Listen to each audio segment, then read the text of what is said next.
few weeks ago, an angel of the Lord came to me and he caught me up into the spirit and began to show me some of the things God wants to release to our generation. And he said, God wants to release grace, God wants to release strength, and God wants to release wisdom. He said grace is the ability that God is giving to this generation to live above death and corruption.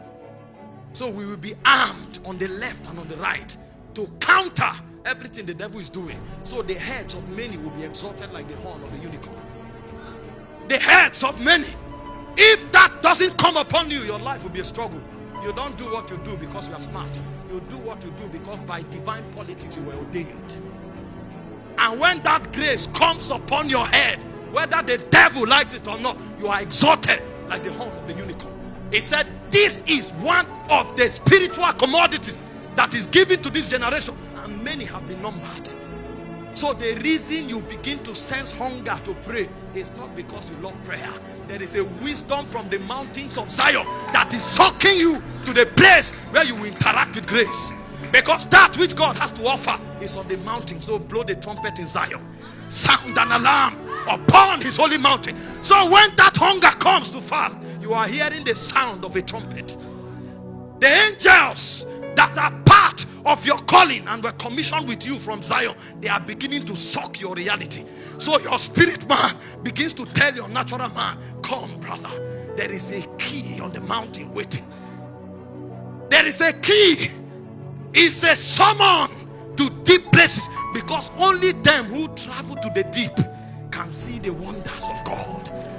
Graces have been allocated.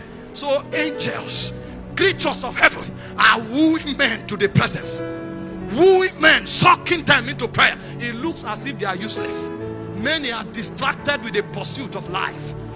They are pursuing things because the devil brings anxiety as a burden and put on their shoulder. We don't run by speeding, we run by waiting. So it doesn't matter who moves first. The guy can labor and go forward. Wait for me. When I touched that grace, it said the hand of God came upon Elijah. He outran the chariots of Ahab. It doesn't matter if you are running on the chariot of the king. What is the grace on your head? When it comes, forget it. You will lead your generation. God is releasing graces. Many who are numbered, they are not aware. Somebody enters his room. He came from a church service. He still wants to pray. What you don't know is that before you came home, the angel was waiting for you. Because he knows that the journey to the top of the mountain is yet far, and you have not prepared enough. So you prayed in the morning, but you must pray in the night, because you must touch that grace. It's an oil flowing from Zion.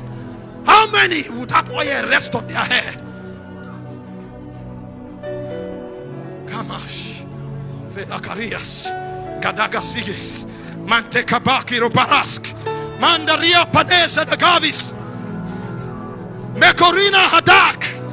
The men that should change the fortunes of nations are here, but they don't know the value of grace.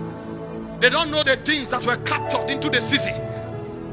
They don't know that even though the devil sent a plague, God has turned it out for our good.